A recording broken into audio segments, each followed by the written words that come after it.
Hello students, मेरा नाम उत्कर्ष श्रीवास्तव और आज एक बहुत ही इंटरेस्टिंग टॉपिक देखेंगे हम लोग। RH incompatibility. आरएच इनकम्पैटिबिलिटी क्या चीज होता है? Erythroblastosis fetalis. यहाँ पे देखिए, एरिथ्रो मतलब क्या हुआ आपका? आरबीसी। कोई भी चीज पढ़िए तो उसके नाम से पकड़िए। एरिथ्रो मतलब आरबीसी, ब्लास्टोसिस मतलब रप्चर्ड, मतलब एरिथ्रोब्लास्टोसिस। आरबीसी क्या हो गया? रप्चर्ड हो गया यहाँ पे। तो यहाँ पे क्या लिखेंगे? रप्चर्ड, आरबीसी रप्चर्ड हुआ। और फिटालिस मतलब आरबीसी किसका रप्चर्ड हुआ? फीटस का। फीटस का मतलब जो वोम्ब में जो बच्चा पलता है उसका आरबीसी रप्चर्ड हुआ, फीटस का। अब इसमें होता क्या है? एरिथ्रोब्लास्टोसिस फिटालिस, इसमें होता क्या है? आरएच की इनकम्पैटिबिलिटी होती है। आरएच क्या है? आरएच एक एंटीजन होता है। आरएच, आरएच क्या होता है आपका? एंटीजन। ये आरएच एंटीजन अगर प्रेजेंट है ह्यूमन में, अगर ये आरएच एंटीजन प्रेजेंट है, आरएच एंटीजन अगर प्रेजेंट है तो इसको बोलेंगे आरएच पॉजिटिव। अगर ये आरएच एंटीजन एब्सेंट है, मतलब आरएच एंटीजन अगर एब्सेंट होगा तो उसको बोलेंगे आरएच नेगेटिव। अब देखेंगे, ये मान लीजिए कोई एक पर्सन है जिसका ब्लड ग्रुप है ए पॉजिटिव। एक पर्सन है जिसका ब्लड ग्रुप ए पॉजिटिव है और कोई एक पर्सन है जिसका ब्लड ग्रुप है ए नेगेटिव। मतलब इस पर्सन के पास एंटीजन ए भी होगा और पॉजिटिव लगा है, मतलब एंटीजन एंटीजन आरएच भी होगा। इसका मतलब इसके पास एंटीजन ए भी होगा और इसके पास पॉजिटिव लगा है, मतलब एंटीजन एंटीजन आरएच भी होगा। और इसके पास, इस पर्सन के पास ए नेगेटिव, मतलब एंटीजन ए तो होगा, एंटीजन ए तो होगा लेकिन एंटीजन एंटीजन आरएच नहीं होगा, एंटीजन आरएच एब्सेंट होगा। ठीक, एंटीजन ए तो होगा लेकिन एंटीजन आरएच एब्सेंट होगा। अब यहां पे देखेंगे, इसी टाइप का एक केस बनता है हमारे सिलेबस में, एरिथ्रोब्लास्टोसिस फिटालिस। यहां पे एरिथ्रोब्लास्टोसिस फिटालिस में होता क्या है? मदर जो होती है वो आरएच नेगेटिव होती है, मदर आरएच नेगेटिव होती है और उसके वोम्ब में पल रहा फीटस आरएच पॉजिटिव अगर हुआ तो क्या होगा देखेंगे। ये मान लीजिए एक मदर है, ये मदर है, ठीक, इसके वोम्ब में एक बच्चा पल रहा है, ये मदर है, ये है आरएच नेगेटिव, मतलब इसके पास आरएच एंटीजन एब्सेंट है और इसके फीटस के पास आरएच पॉजिटिव एंटीजन है, आरएच पॉजिटिव है इसका ब्लड ग्रुप, मतलब इसके पास आरएच एंटीजन प्रेजेंट है। तो यहां पे देखेंगे आरएच नेगेटिव आरएच पॉजिटिव।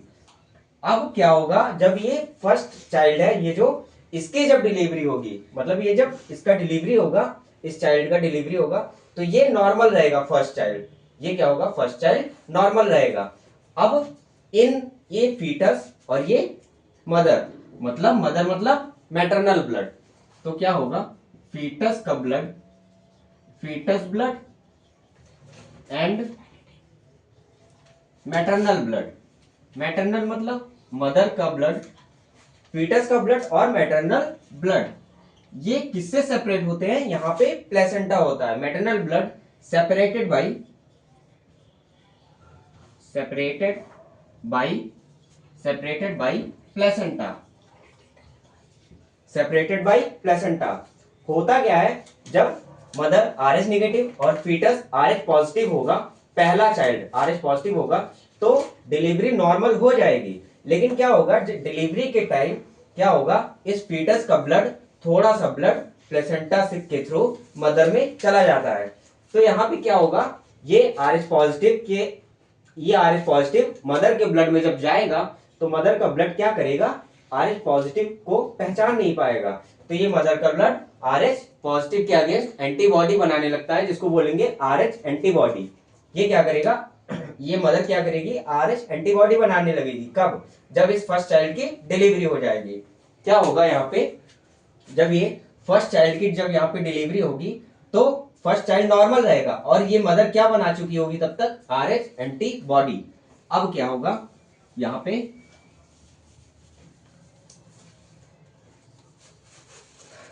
अब ये मान लीजिए सेकंड चाइल्ड आ गया, ठीक, सेकंड चाइल्ड भी क्या निकला आपका RH पॉजिटिव। फर्स्ट चाइल्ड जब RH पॉजिटिव था, फर्स्ट चाइल्ड RH पॉजिटिव था, तो वो नॉर्मल उसकी डिलीवरी हो गई, लेकिन जब डिलीवरी हुई तब ब्लड की मिक्सिंग हो गई, मैटरनल ब्लड और फीटल ब्लड का।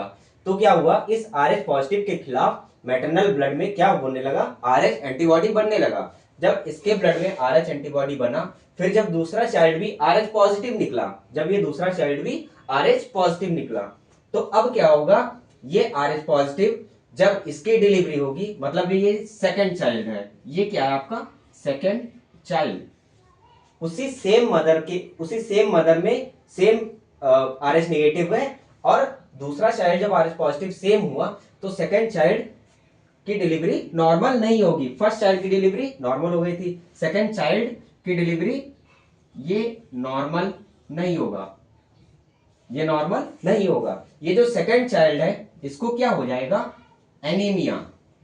और ऐसा वैसा एनीमिया नहीं, ये जो सेकंड चाइल्ड है इसको ऐसा वैसा एनीमिया नहीं होगा, सीवियर एनीमिया। सीवियर मतलब बहुत खतरनाक एनीमिया हो गया इसको, एनीमिया, एनीमिया हो जाएगा। और इसी के थ्रू क्या होगा, उसको जॉइंडिस हो जाएगा, एंड जॉइंडिस, जॉइंडिस मतलब पीलिया, आंखों में पीलापन आ जाना और नेल्स में पीलापन हो जाता है, सीवियर एनीमिया हो जाएगा और जॉइंडिस। ये एनीमिया में होता क्या है, बेसिकली इस एनीमिया में क्या होगा, आपका आरबीसी काउंट जो होती है वो कम होने लगती है, आरबीसी काउंट इस एनीमिया में कम होने लगती है। अब आरबीसी काउंट जब कम होने लगेगी मतलब आरबीसी रप्चर्ड होने लगी, तो यहाँ पे क्या था, आरबीसी रप्चर्ड, ये आरबीसी रप्चर्ड होने लगी किसकी, सेकंड चाइल्ड मतलब फीटस की, आरबीसी रप्चर्ड किसकी, फीटस की, इसीलिए इसको क्या बोलते हैं, एरिथ्रोब्लास्टोसिस फीटालिस। और इसी को हम लोग नाम दे देते हैं RH इनकम्पैटिबिलिटी, RH इनकम्पैटिबिलिटी, इसी को हम लोग क्या नाम दे देते हैं, RH इनकम्पैटिबिलिटी। ये आपका बहुत इंपॉर्टेंट टॉपिक था, और इसी टॉपिक से नीट में कई साल क्वेश्चन आ चुके हैं, कई बार क्वेश्चन आए हैं कि RH इनकम्पैटिबिलिटी कब पॉसिबल है, अगर मदर RH निगेटिव हुई और फीटस RH पॉजिटिव हुआ तब, या दूसरा ऑप्शन अगर मदर RH पॉजिटिव हुई या और फीटस RH पॉजिटिव हुआ तब, और तीसरा ऑप्शन अगर mother RH positive foetus RH negative तब, और चौथा नन। तो first option mother RH negative और फीटस RH पॉजिटिव। तो यहाँ पे ये टॉपिक देखने के बहुत इंपॉर्टेंट है।